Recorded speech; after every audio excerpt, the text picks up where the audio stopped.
Question is, a cast product of particular material has dimensions 75 mm into 125 mm into 20 mm. The total solidification time for the cast product is found to be 2 minutes as calculated using Chorinov's rule having the index n equal to 2.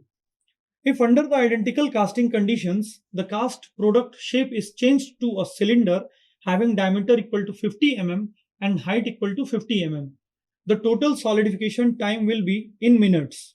Option A 1.25 minutes, option B 2.83 minutes, option C 2.48 minutes and option D 3.12 minutes.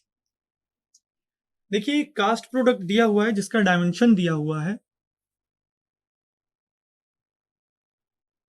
Dimension दिया हुआ है इसका 75 mm into 125 mm,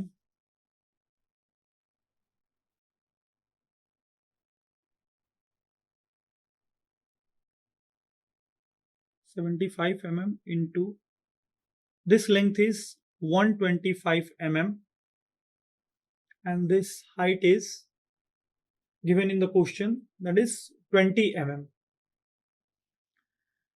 बोलता है इस particular caste product को बनाने में हमें सॉलिडिफिकेशन टाइम जो लगता है, इसके लिए मैं सीपी लिख देता हूं, कास्ट प्रोडक्ट का मतलब सीपी लिख देता हूं. Solidification time for cast product is given as 2 minutes. 2 minutes दिया हुआ है. यहाँ पे हमारा चोरिनोव्स रूल के अकॉर्डिंग इंडेक्स भी दिया हुआ है, n इज इक्वल टू 2 दिया है. तो सॉलिडिफिकेशन टाइम का फॉर्मूला हम लोग जानते हैं, ts is equal to k solidification factor into volume by surface area the whole square. यहाँ पे ये n इक्वल टू 2 इसी स्क्वायर की बात कर रहा है. अब बोलता है कि under the identical casting conditions, जो ये कास्ट प्रोडक्ट था इसके शेप को हम लोग सिलेंडर के शेप में चेंज कर देते हैं. इस प्रकार से इसके शेप को हम लोग एक सिलेंडर के शेप में चेंज कर देते हैं और इसका जो डायमेंशन है वो दिया हुआ है, diameter is equal to height. This is the diameter d and this is the height h. Question में दिया हुआ है डायमीटर भी 50 mm है और हाइट भी 50 mm है. इसका मतलब क्या हुआ कि d is equal to h is equal to 50 mm. Question ये पूछता है कि इस पर्टिकुलर सिलिंड्रिकल कास्टिंग को सॉलिडिफाई होने में कितना टाइम लगेगा, यानी ts solidification time for this cylindrical casting. तो आइडेंटिकल कंडीशंस है, इसका मतलब जो सॉलिडिफिकेशन फैक्टर होगा वो दोनों में सेम होगा. तो चलिए देख लेते हैं, फॉर्मूला अप्लाई कर देते हैं. Solidification time for cylinder divided by solidification time for cast product CP.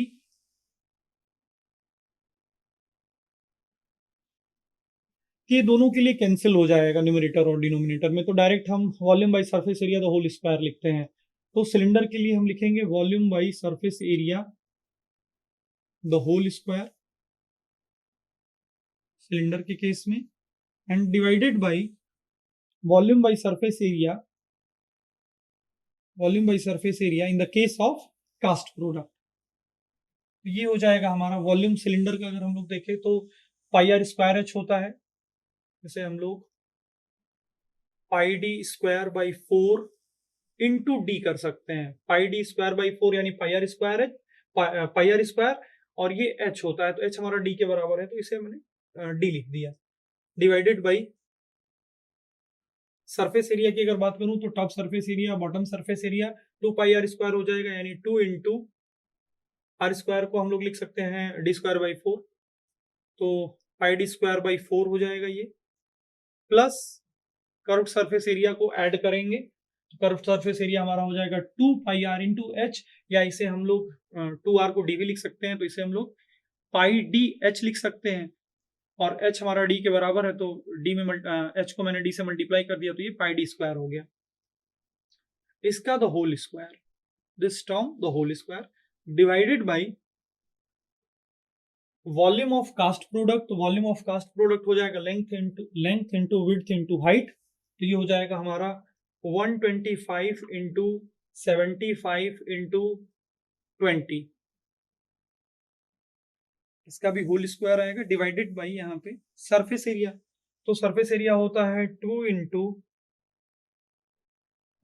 Slab है तो स्लैब के लिए सरफेस एरिया हमारा हो जाएगा 2 into length into width 125 into 75 plus width into height 75 into 20 plus height into length 20 into 125 ये हो जाएगा। यहाँ पे जो सॉलिडिफिकेशन टाइम है हमारे कास्ट प्रोडक्ट का वो 2 मिनट दिया हुआ है। तो यहाँ पे अब हम लोग टीएस सिलेंडर आसानी से फाइंड आउट कर सकते हैं।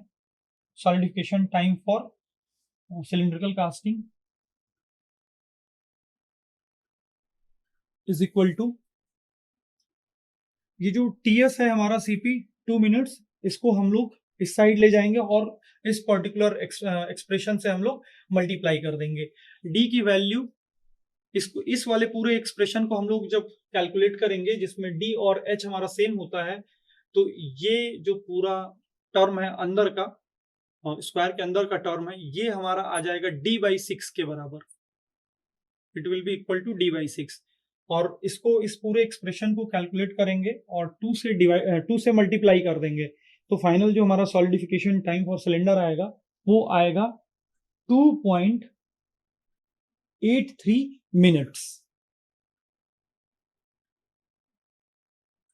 कैलकुलेटर की हेल्प से इसको कैलकुलेट करेंगे तो solidification time for cylinder will become 2.83 minutes.